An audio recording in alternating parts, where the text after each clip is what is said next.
Hello and welcome to A Shark's Perspective. So, how about those emails? We don't think nearly enough about somewhat of a legacy channel in the acquisition space, but it still delivers like a workhorse. But are you sending the same kind of emails that you sent before? Marketers are scared to send a lot of emails today, except the ones that tell me how much they care about me, their customers, and the advice they copied from the CDC on washing my hands. So, are you sending the ones that won't get opened in a, post coronavirus world, or are you sending the ones that are open because of the contextual relevancy of the value that you offer? Jay Schwedelson is the president and CEO of Worldata and a member of the board of directors of the Direct Marketing Association. And on this episode, we'll discuss email for acquisition, open rates and inboxing, data, subject lines, personalization, animated GIFs, emojis, funnel filling, baloney, spam, and a lot more. So let's tune in to an email expert with a shark whose email is kenneth@asharksperspective.com on this episode of A Shark's Perspective.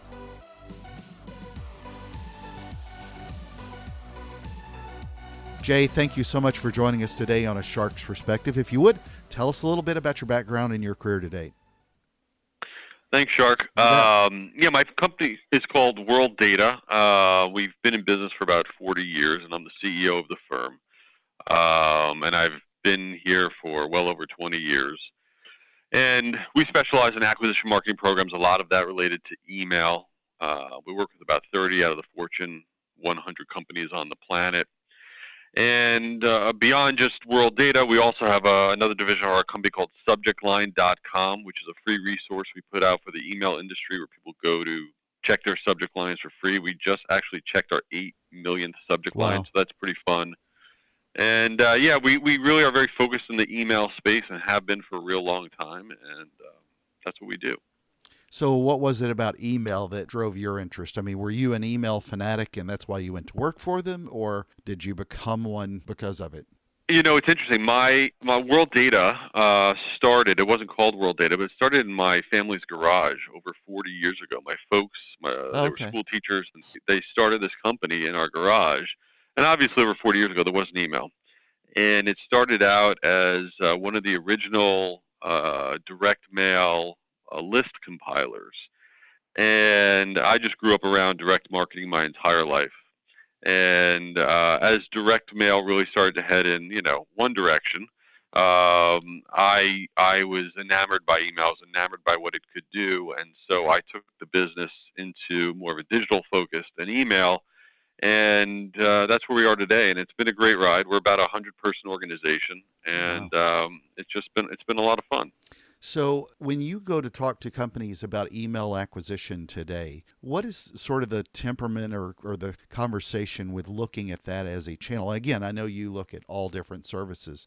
When you go in and talk to somebody specifically about email, you don't hear that pitch nearly as much as you do talking about general digital marketing or, paid search or being on TV or things like that, or social media, of course. You don't hear of email being discussed nearly enough, at least in my opinion, as an acquisition strategy.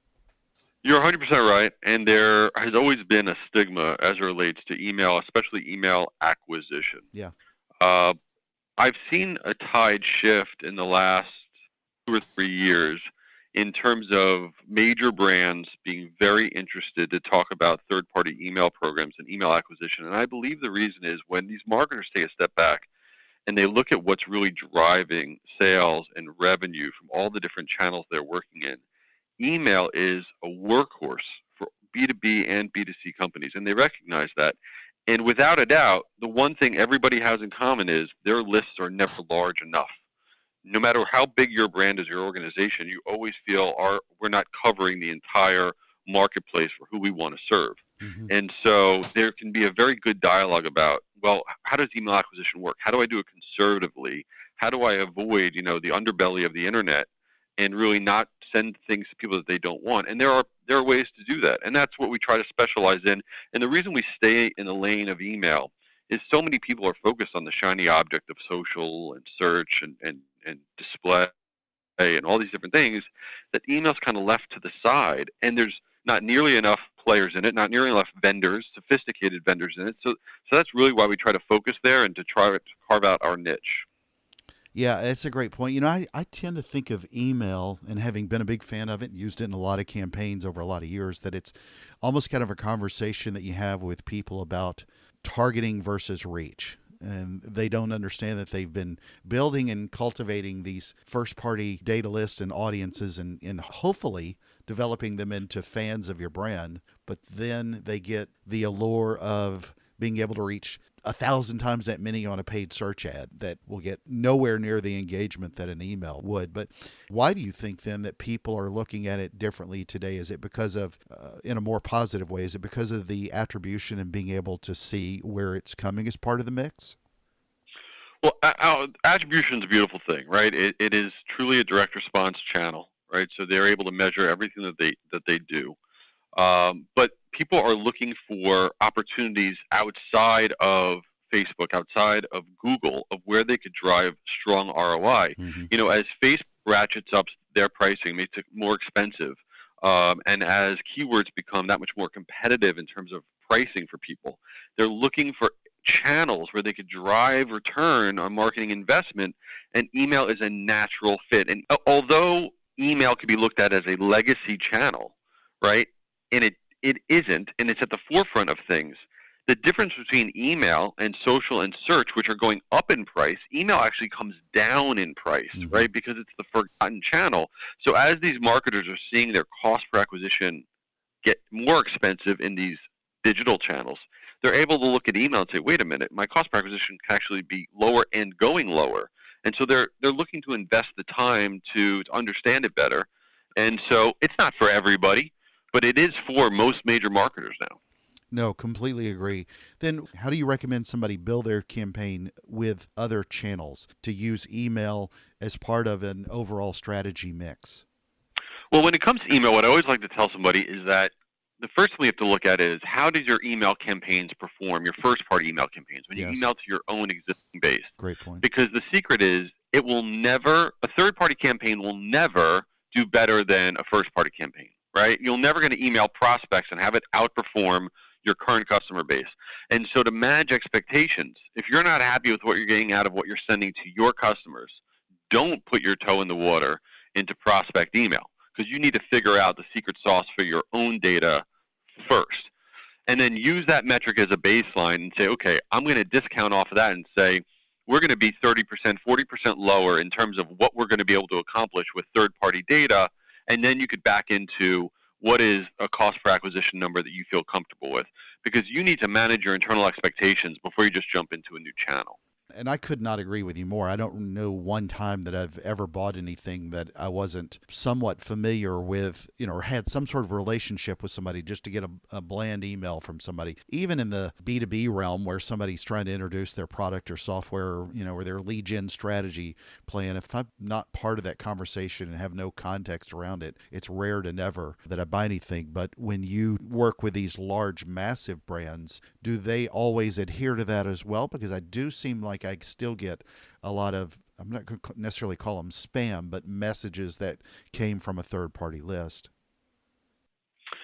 Yeah, the brands, the mega brands are interesting because they look at email as another touch point, Yeah, right? They look at email and they're like, okay, we need to be everywhere. So the massive brands, the Fortune 100 brands, these guys almost look at email as part of their overall branding mechanism. It's the mid-market guys, the guys that are in companies that are like 1,000 to 5,000 employees. These are the guys that really are the ones who are focused on the ROI of the emails that they are sending out, and they can do incredibly well. I mean, the B2B guys, pushing out webinars, white papers, industry exactly. reports, those offers are killer. On the B2C side, again, you could have great offers where you're trying to drive to actual sale, or you could have other types of content. And content is king as it relates to getting that top of the funnel and that mid funnel filled up. And if you don't have good content or you don't have strong offers, then you can't do email. You're only as good as what it is that you're offering out. I mean, obviously, my job is to make sure who we're emailing out to, the lists and the data are going to be the right people, responsive people that want to receive this stuff. But once they open up that message, it really is reliant on the brand and that offer to make sure that we're going to get them to that destination page. Well, then, how do you recommend the frequency of communications that come out, because so many of these guys, whether they're mid-market or major brand name brands, seem to send just an abundance of emails today. And I don't know if it's just bad automation or bad planning, but I'll give you an example. There is a service that I've fired as a service. I anticipated that they would send me some emails to try to romance me back, if you will. But I've gotten well over 200 emails in the last, I've got a folder, I kind of keep up with them and use them as an example in presentations. But in the last 6 months, it's well over 200 emails that I have sitting in a box that I keep building. And it just seems like a lot of the frequency, and it's a broader subject. I don't mean trying to necessarily, the email strategy to bring someone back, but it just seems like there's so many examples where the frequency, somebody's just taking the cap off and says, just send as many as you want. Frequency is an interesting thing because there's two different sides to that. One side is, believe it or not, people don't send out enough. I don't mean that in your example. That's obviously extreme, sure. And that's terrible. That's terrible. But a lot of times we're dealing with marketers, and they're going to have an offer, right? They've come up with the greatest offer, and they're going to send out an email. And they go, okay, we sent out the email. Right. We didn't get as much response as we want, right? And I go, that's not email marketing. Email marketing is not a one-touch program. I go, when you have an offer, you want to minimally be sending out 3 emails within a 2-week period of time to promote that offer. You're going to introduce the offer with the first email. Your second email, you change the subject line, say, hey, time's running out. And your third email closes the deal and say, this is your last chance. That's email marketing. Yes. Right? You have to have a cycle for your offers. Now, the other side of it is being super annoying and not segmenting. Right? So you want to segment the data that you're sending to. The people that are engaged, that are buying from you, that are engaged with you, you're allowed to have more frequency as long as you stay relevant because these people like you.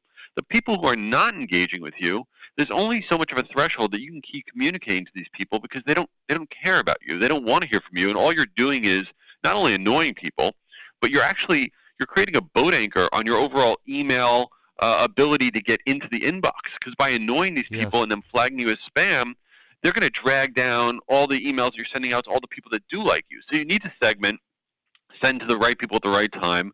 But you do also need to push your offers and close the deal. So it's kind of like I talk out of both sides of my mouth. You're not sending enough and you're sending too much, but it really depends on the situation. No, that's a fantastic clarification. I agree completely because I use the same thing when I talk about sometimes with TV ads. I've worked with clients that they'll run a TV ad and then go stare at their phones and wonder why the phone hadn't just lit up all day long because they ran one ad. And it's the same with any type of campaign. It's got to be a pretty organized structure point. I think I've gotten to the point with a lot of bad emails, maybe that one client, I've just got to spam them away to get them to stop. I've tried unsubscribing before, but I start using that example way too much is basically me yelling at kids to get out of the yard. But it is such an interesting topic for all marketers to truly figure out how to integrate that as part of a multi-touch strategy. So then let's dive in a little bit more to email schematics and how to best create those emails that get people to look at them. How do you recommend that we sell in our emails? What's the kind of advice you give to people, whether it's copy, structure, the body of the email? What are the things you really recommend that we look for today? Well, it's interesting. There's pre-coronavirus and then there's the current situation. So let's talk about pre-coronavirus first. One of the reasons that I started the site subjectline.com was I really felt that if you don't get somebody to open up your email, who actually cares about what's in your email? It's so critical to nail that subject line. And it seems like it's, so often we'll deal with a client and they'll have the greatest offer. They'll have the greatest email creative and they send it over, say, we want to get this out. And they'll say, what's the subject line? And in under 3 seconds, they write something without even thinking about it. And that's completely backwards, right? So using that subject line, the 2 most important things you could do in regards to getting it opened are creating urgency and exclusivity. And what I mean by that is if you got an email and it said, check out our great offer, and then there was another version of the email in the subject line that says, check out our great offer, ends today. Right. Which one are you more likely to open? You're going to open up the one that has the urgency, right? And if you're sending out an email and it's not a newsletter, it has an offer, don't send it out if there's not some form of urgency. There's some sort of time element to your offer. whether it's B2B or B2C. So that urgency is the number one most important thing you can have as it relates to an email marketing campaign. The second most important thing that you could have within that subject line to really drive the performance is exclusivity. Mm-hmm. Exclusivity. And what I mean by exclusivity is it's not for everybody. This is for our best customers. This is just for you. This is for HR professionals. This is for finance professionals. Whatever it is, that sense of exclusivity makes the person feel that it's not just for everybody, it's for me. And if you can combine the two, just for you ends today, home run, you're going to get the open rates, you're going to get the performance that you want on every campaign. Yeah, a dash of FOMO I always recommend to make certain that people feel like they don't want to miss out on that opportunity. But to your point, I find often too that it's hard for a lot of companies to feel comfortable about adding exclusivity because they're afraid they're going to alienate some people. And I'm not certain why they do that, but you see that on a lot of consumer good restaurants offers where they'll offer it to a very broad group. And I don't, so broad that it could be applied to everybody. And I don't even think they've niched down enough on that. It's still taking a buckshot approach to what should be a, for lack of a better phrase, sniper attack. Then kind of elaborate on how you're seeing that during and post COVID. Yeah, so COVID's been interesting. We've been doing a lot of research over the last few weeks about what the impact has been, about what people want to see in their emails. And what we've seen is, number one, urgency has to be a lot more subtle. You Yes. can't tell somebody that this is urgent or you're going to miss out, because the reality of it is it's not urgent. It's an email offer. So we got to calm down. So it has to be a much more subtle urgency. What we are seeing perform incredibly well, like phenomenal, is some sort of acknowledgement, whether it's B2B or B2C, some form of acknowledgement that the offer that's in the email is related to what's going on. What I mean by that is I'm not talking about these emails that are going out that says a message from our CEO and it's like a manifesto about what a Right. company's doing. None of those. But the emails that are going out, and again, it doesn't matter if you're B2B or B2C, in the subject line, relating your offer to what's going on, where maybe you're saying, are you staying at home?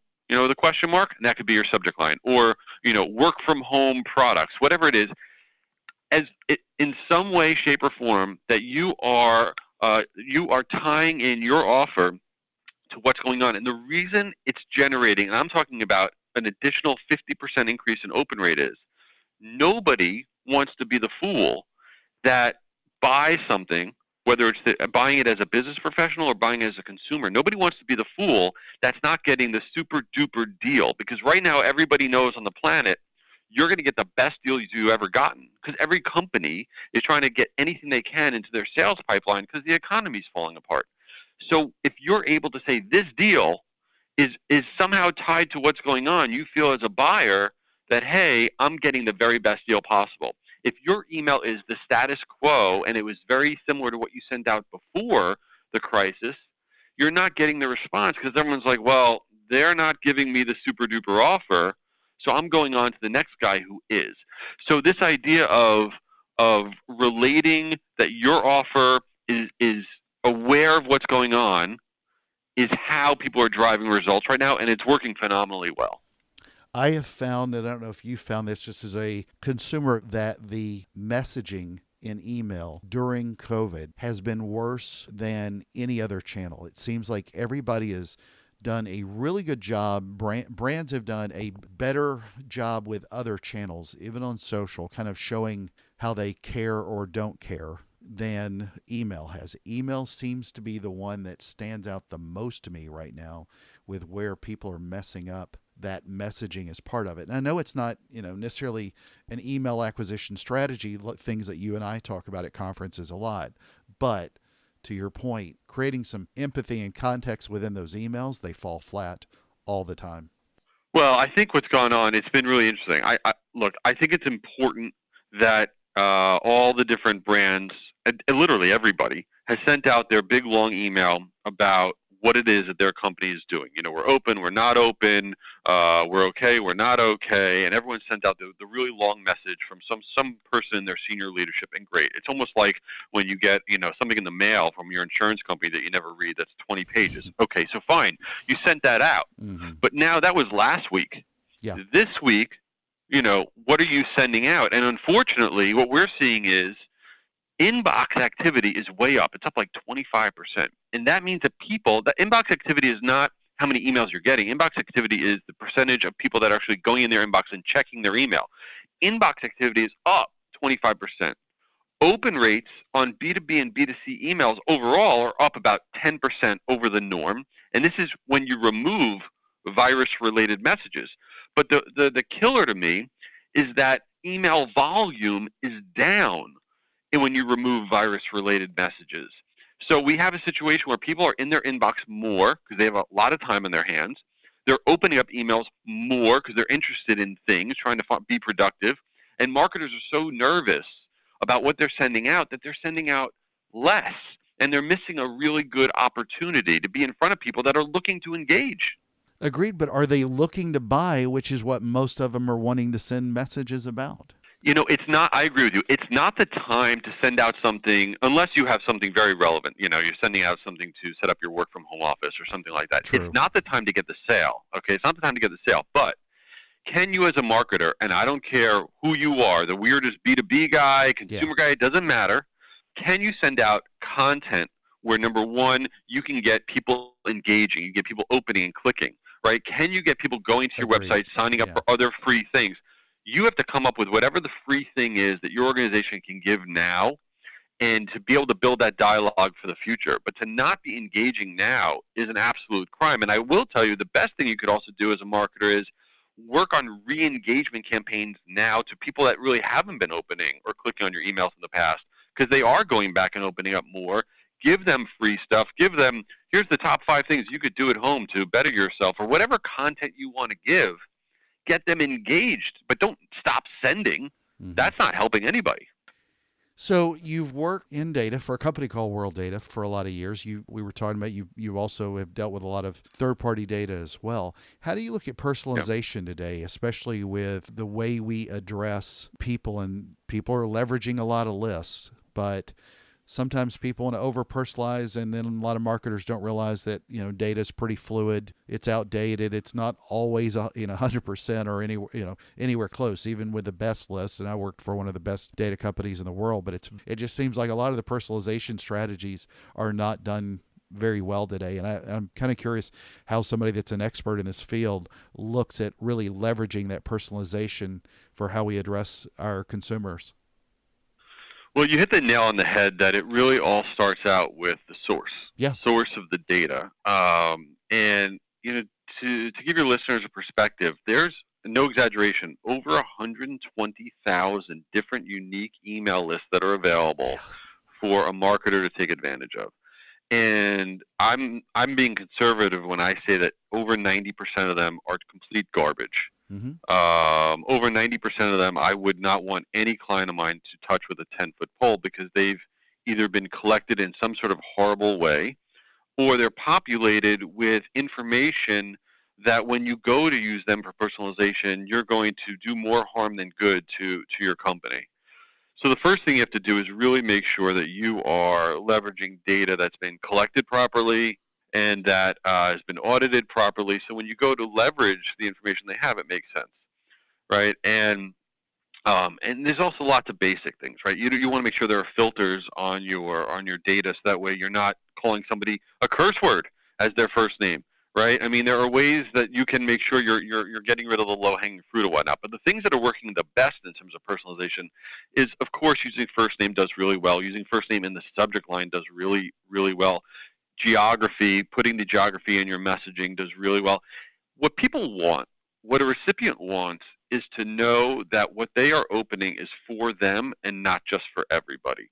And whether that's subconscious or not, when you see information about yourself, you are more interested. The irony of that, though, is when we do personalization with the first name, it does really well. When you include somebody's last name, it does horrible, and the unsubscribe rate, the remove rate, goes through the roof. I always think it's so funny that the recipient, do they actually think that they only know your first name, the marketer? Yeah. They definitely know your whole name. But for some reason, when you see your whole name, you get upset as a recipient. And it's the funniest metric to me. And it's something that, as marketers, we have to be aware of these little things, because that's where things go in the garbage. I always tell people, with email marketing, there is no silver bullet. There's no one thing that you're going to do that's going to be change everything. It's a series of little things and little things that continually change over time, and you have to keep up with it all. And personalization is exactly one of those things. Amen. Amen. Thank you, Jay Schwedelson. But to borrow that, but I saw something that you posted not that long ago on LinkedIn that I thought I'd love you to kind of recap and regurgitate, if you will. But it's the tip that will increase your open rates the most. Yeah, so this is funny because the name of the game is getting in the inbox. So many times when we go to our email tracking reports, right? I don't care if you use MailChimp or use Eloqua or you use Pardot or Marketo. I don't care what platform you use, okay? When you go to your email tracking, the first thing you look at is your deliverability rate, right? And you see, oh, I got a 98% deliverability rate. I feel good about myself. That metric is the wrong metric. The metric we have to focus on is, what is my inboxing rate, which a lot of people don't look at. And on average, marketers' inbox rates are about 75%, which means 25% are going to the junk folder, which is terrible. And the game is, how do we get more people into the inbox? The best way you can get into the inbox, the most important thing you can do, is when someone goes to your site and they buy something or they register for your newsletter, whatever they do, you have it set up to send them an automated email, an autoresponder email, a trigger email that says, thank you for registering. And you automatically do that. And most of us don't think about that email. But that email is the most important email any marketer ever sends. And the reason being is, when that email goes from your company to this person, this new person who's never gotten an email from you before, it goes to their mailbox. And when it pops into their mailbox, if that person opens that email, it's telling that email client, it's telling your email system that, hey, I like email from this company. The next time they send me an email, put it in my inbox again because I just opened up this email that came to me for the first time. If you don't open up that autoresponder email that you get, then the email system, your email client says, I don't think this guy likes getting emails from this new company. So the next email that comes in, we're going to put it in the junk folder. And it's at that moment that your Gmail inbox, that your Outlook 365, that whatever it is learning whether or not in the future where that email should go. So what's critically important is when you send that autoresponder, it can't just say thank you very much. It has to say thank you, and here is an amazing gift for you. Thank you, here's $10 off. Thank you, here's a free dog. And please open up this email, right? Get that email opened up, whatever you have to do to incentivize that email getting opened up, because it is the linchpin to all future delivery with that individual. So we try to stress that as much as we can. That's fantastic. Any other tips that you can think of that you'd like to drop? Well, right now in the whole coronavirus world that we're living in, one of the other metrics that we've just actually seen this past week, which I think people should really consider for when they're sending out their email, is that emails being open, and this is the case actually for both B2B and B2C. It has always been that early morning, very early, like 8 a.m.-ish, has been the top peak for when people are opening up email, and maybe leading into 9 a.m. We're actually seeing that extended now through the day, where 12 p.m., 1 p.m., even all the way through until 8 p.m., we're seeing open rates be much higher. So I strongly encourage marketers right now to test having their emails delivered later and not necessarily first in the morning, because look, people are sleeping in later. Exactly. Whoever's doing distance learning, they're getting their kids ready to do that in the morning. They're not checking their email as early as they used to. So I would think about that in this COVID world that we're living in. That's a great point. So with B2B and B2C campaigns, you live in both spaces. Anything structurally different that people really need to think about when building out an email campaign for one or the other? I mean, I know we're always targeting the message to go to a person, but how do you look at structuring those any differently? Well, a few big differences. Number one, the B2B data is far more expensive than B2C data, and that goes without saying, no doubt. But the biggest difference is that B2B is much more of a content play. It's very rare that you see a B2B organization trying to actually sell product via email. What they're trying to do is fill up the funnel. So you're only as good as the content that you're promoting in B2B. B2C, while I would love good content, it really is much more about the offer in terms of discount, free shipping, a free trial, whatever it may be. So you're really talking about content versus some sort of selling type of offer between the B2B and B2C world. The other piece is that you actually have a greater threshold to send out more of a multi-touch program on B2B. So whereas in consumer, for a given offer, you could max out at maybe a three emails for one particular offer over 2 weeks. B2B, we see that cycle being a little bit longer, could even be 3 weeks, and you can get up as high as 6 or 7 touches for one offer without any type of frustration from the base that you're emailing to. So they are different for sure. And you just have to kind of play through all the metrics. Yeah, well, do you tend to look at more imagery or kind of borrowing off of a friend of ours, adding colorful's not the right word, but if I was going to use more behavioral science techniques, do you tend to see that more in the B2C space type emails, maybe where people can be a more liberal, if you will, with pictures than in B2B? Yeah, and I think this will change over the next 12 to 18 months, but certainly, obviously, consumer, you could do a lot. Animated GIFs do really Exactly. well. You don't have to worry about, them loading or any of that stuff. Emojis in the subject line give you a boost. You could do the cutesy stuff in B2C. In the B2B world, you're not going to see a lot of No. animated GIFs. You're not going to see a lot of emojis. But I will tell you that now that Outlook has really changed its ability to handle different formats, you can now have animated GIFs, you can have emojis, and I'll tell you that it gives a boost on the B2B side as well. So I think over the next 12 to 18 months, you're going to see more of a blend of how the two different worlds kind of look similar. Jay, you live in Boca, in Palm Beach County. So Yep. Palm Beach County is known for having thousands of blacktip reef sharks, one of my Yeah. favorite sharks, doing migration there off the coast. I ask this of every guest that's been on my show, A Shark's Perspective. What is your favorite kind of shark and why? Wow. So I'm not the manliest man. So let me think about this for a second here. I think that I only have one shark I know anything about. So I've tried to take my kids fishing, even though again I'm not the super manly dude.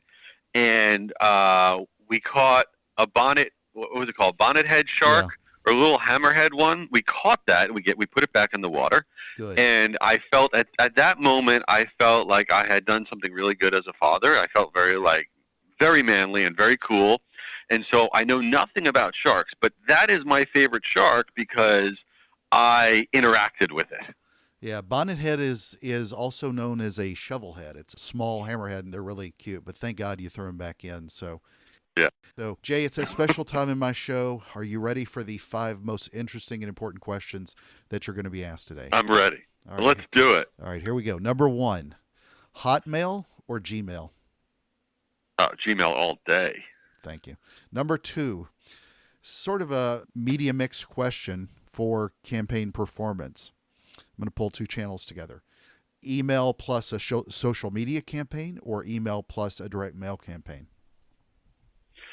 Email plus social, if it's done right, I think I don't really buy into the correlation. You get a direct mail piece and then you get an email. You're like, oh, yeah, I got that direct mail piece, or vice versa. So email and social kind of brings it together better for me. So I would go that route. Number 3, a B2B email campaign or a B2C email campaign? Which is your preference?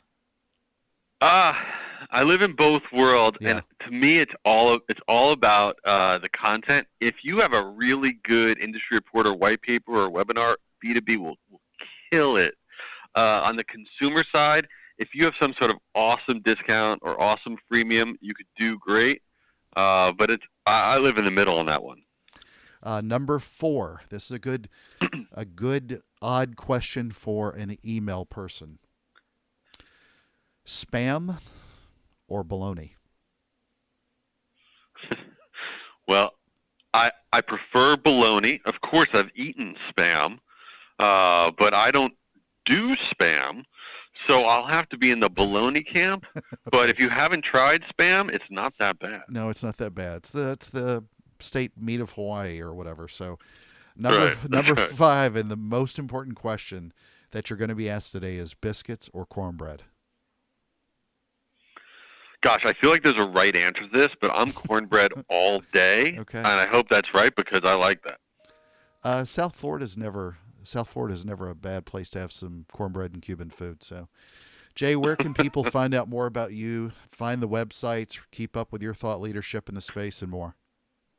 Awesome. Yeah. So my website is Worldata, and it's 1D, WORLDATA.com. We have a resources tab with webinars, infographics, all sorts of stuff. It's also my Twitter handle, at worlddata.com with 1D. And I encourage everybody to use subjectline.com. It's free. There's a free app that goes with it. You get a lot of free good information, and that's where I'm at. Awesome. Jay, thank you so much for being with us today on A Shark's Perspective. It was fantastic. Thanks, Shark.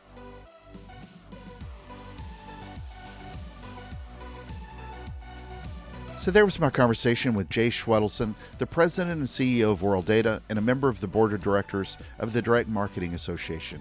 Let's take a look at 3 key takeaways from my conversation with him.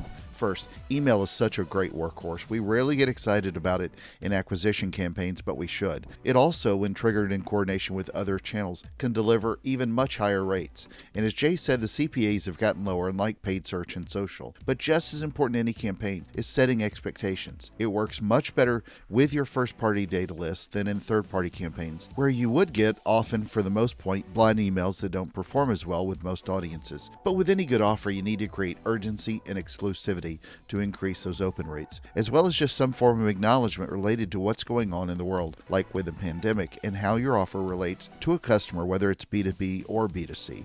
And when you send those, use data from the right sources, especially if you're trying to personalize. He reminds us that first name in the subject line helps people who want to know that it's for them and not just for everybody.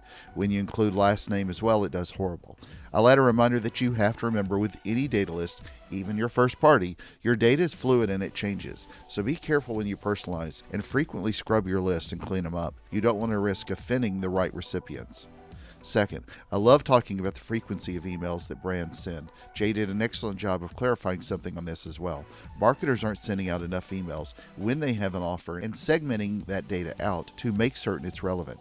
And not just sending out one email for one offer, but multiple emails to help close the deal. He mentions 3 emails in 2 weeks. The problem many face, though, is sending out too many non-relevant emails to unfamiliar audiences, and that drags down the rest of your email campaign.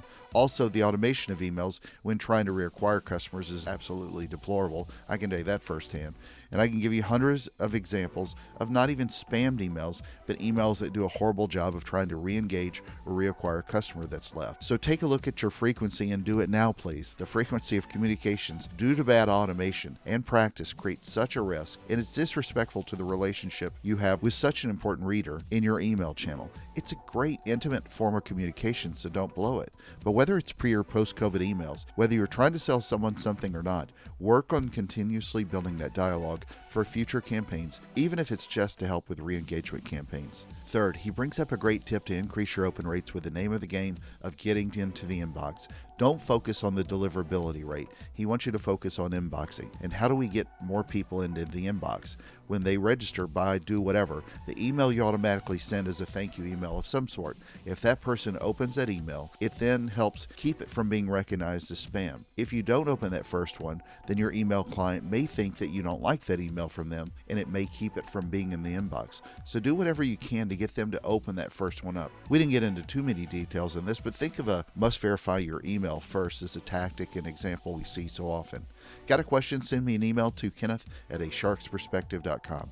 Thank you again for the privilege of your time. God bless all of you. Stay healthy, my friends. Send me an email and join us on the next episode of A Shark's Perspective.